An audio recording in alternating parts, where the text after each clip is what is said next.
Olá pessoal, tudo bem? Esses dias eu fiz um post lá no Instagram sobre vitimismo e se você quiser saber um pouquinho mais sobre o que é vitimismo, dá uma conferida lá. Mas hoje eu queria fazer esse vídeo para falar um pouquinho sobre como é que a gente combate o vitimismo. Eu gostaria de trazer duas estratégias. A primeira delas é a resiliência. A resiliência é um termo que a gente vem ouvindo bastante aí ao longo do tempo e cada vez mais. E a segunda estratégia é o eu, como gestor da emoção. Sabe aquela história? Quando vocês lerem o post, vocês vão entender um pouquinho mais, mas eu preciso sair desse papel de vítima, eu preciso assumir 100% da responsabilidade daquilo que acontece comigo. Ou seja, tudo que acontece na minha vida hoje é o resultado de ações que eu tomei ou deixei de tomar no passado. E para exemplificar como é que a gente consegue fazer a gestão da emoção, eu gostaria de ler um texto para vocês, que é um texto de uma avó com a neta. Então fazia 3 meses que essa avó não via a neta, e aí a hora que elas se encontram, né, a avó diz assim: "Filha, eu estou sentindo muito a sua falta. Esse ano você ainda não tinha vindo aqui em casa." A jovem, desde o início do ano, está em uma intensa rotina de estudo para o vestibular de medicina. E aí ela complementa: "Avó, eu também tô com muita saudade. Só que fica difícil visitá-la sempre, porque eu estou estudando muito." A avó, balançando a cabeça, demonstrando que entendeu a situação, sorri e faz a seguinte observação: "Filha, você está forte e encorpou. Fico mais feliz e muito mais tranquila, sinal de que está se alimentando bem." E aí, eu pergunto pra vocês, essa avó estava com saudade, estava preocupada com essa neta, mas o que será que essa neta entendeu desse comentário da avó? Muito provavelmente essa neta deve ter pensado: "Nossa, eu não acredito. A minha avó tá falando que eu tô gorda, que eu engordei. Eu não tenho tempo pra me cuidar, eu não tenho tempo pra nada mesmo. Agora eu entendi, por isso que todo mundo fica olhando pra minha barriga, estão reparando em como eu engordei."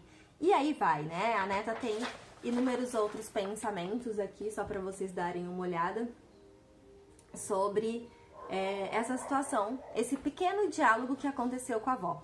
E eu pergunto pra vocês, quem aqui tem vó e quando vai na casa da avó consegue sair de lá sem comer alguma coisa? Vó gosta de cuidar da gente através da alimentação. Então, pra essa avó, já que minha neta não tá conseguindo vir até minha casa, mas ela tá encorpada, é sinal de que alguém tá cuidando dela por mim. Então tá tudo bem se ela não conseguir vir sempre, porque ela tá sendo bem cuidada. E aí a reflexão que eu gostaria de trazer é a seguinte: alguém aqui, assim como essa avó, já falou alguma coisa, mas a pessoa entendeu de outra maneira? Era a intenção dessa avó chamar a neta de gorda? Falar que ela tinha engordado? De maneira nenhuma. Tanto que a avó começa esse bate-papo com a neta falando que tá com saudade, falando que faz tempo que ela não vem visitá-la. E aí a neta só fica focando nessa questão do jeito que a avó falou, que falou que ela tá gorda, enfim. Então a ideia aqui é que gerenciar as nossas emoções depende de entender que as pessoas são diferentes e que existem maneiras diferentes de entender. Então, assim como eu perguntei se vocês algumas vezes, né, já disseram alguma coisa e a pessoa entendeu outra, eu gostaria de perguntar também se alguma vez vocês ficaram chateados com alguém e aí depois a pessoa falou assim: "Mas não foi isso que eu quis dizer. Eu quis falar, era uma outra coisa que eu queria, eu me expressei de um outro jeito." Às vezes a pessoa não tem maturidade pra falar isso, né? Às vezes ela vai falar com um pouco de rispidez, mas não foi isso que eu quis dizer. Porque talvez as pessoas enxergam as mesmas situações de maneiras diferentes. Então, para fazer uma boa gestão da emoção, nós precisamos primeiro entender que as pessoas são diferentes, que existem pontos de vista diferentes e que eu preciso respeitar, porque para essa avó cuidar bem é cuidar através da alimentação, e para essa neta engordar não é bacana neste momento por N fatores, enfim. Mas tem uma estratégia que o Dr. Augusto Cury ele nos ensina, e eu havia falado bastante sobre essa estratégia nos encontros com as famílias, e eu gostaria de compartilhar com vocês para ir finalizando o nosso vídeo. Essa estratégia se chama DCD. quando vem um pensamento negativo, como o dessa neta, minha avó me chamou de gorda, minha avó me magoou, tô muito chateada com ela não precisava ter feito esse comentário, que coisa mais chata. Quando vier um pensamento negativo, nós podemos usar essa estratégia do DCD. O primeiro D é duvidar. Eu preciso duvidar se realmente esse pensamento é verdadeiro. Poxa, minha avó me magoou. Será que foi a intenção da minha avó me magoar? Duvidei. Depois eu preciso criticar esse pensamento. Poxa, minha avó me ama. Ela começou o nosso diálogo falando que estava com saudade, que estava querendo me ver mais vezes. Então, vou criticando, pensando em hipóteses. Então, eu duvidei, critiquei e agora eu determino. Poxa, eu amo a minha avó. E eu tenho certeza que a minha avó me ama. Não vai ser esse comentário ou esse diálogo que saiu um pouquinho fora do eixo que vai interferir na nossa relação. Portanto, eu determino que nós vamos ficar bem. E aí é uma escolha que precisa ser feita diariamente. E eu imagino que assim como essa neta que tem uma voz interna que conversa com ela falando, olha, sua avó falou que você tá gorda, olha que coisa chata, eu tenho certeza que todos nós temos essa voz.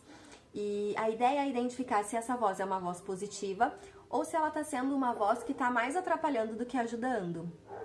Então, tem algumas pessoas que falam assim, depende. Tem horas que essa voz ajuda, tem horas que essa voz não ajuda tanto. Então, imaginem o seguinte, vocês estão fazendo um trabalho, vocês estão trabalhando e uma pessoa falou pra vocês assim, olha, eu tô muito desesperado porque eu errei uma coisa que eu não podia ter errado e, poxa, eu vou me prejudicar lá no trabalho, vou perder muita grana na empresa e isso, aquilo, alguma coisa nesse sentido. Qual que é a primeira coisa que a gente fala pra essa pessoa, principalmente se essa pessoa é uma pessoa que a gente gosta? Calma, tá tudo bem, você já identificou o erro, vamos pensar agora numa estratégia. O que você pode fazer de diferente para consertar isso?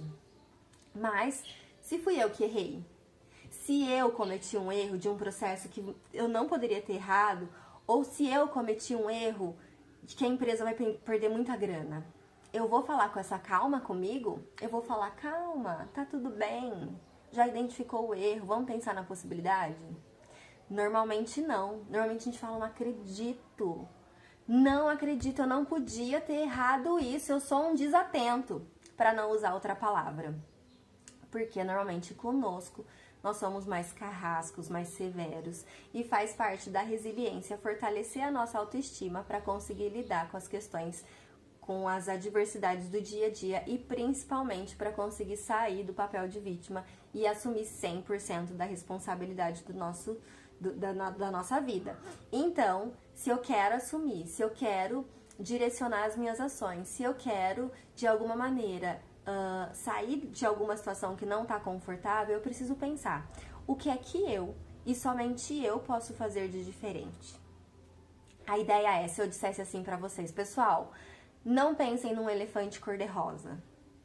Eu imagino que a maioria pensou, porque o nosso cérebro ele é automático, ele praticamente não entende o não nessa frase. E aí, se eu tô passando por um problema e eu quero mudar esse problema, eu preciso pensar na solução.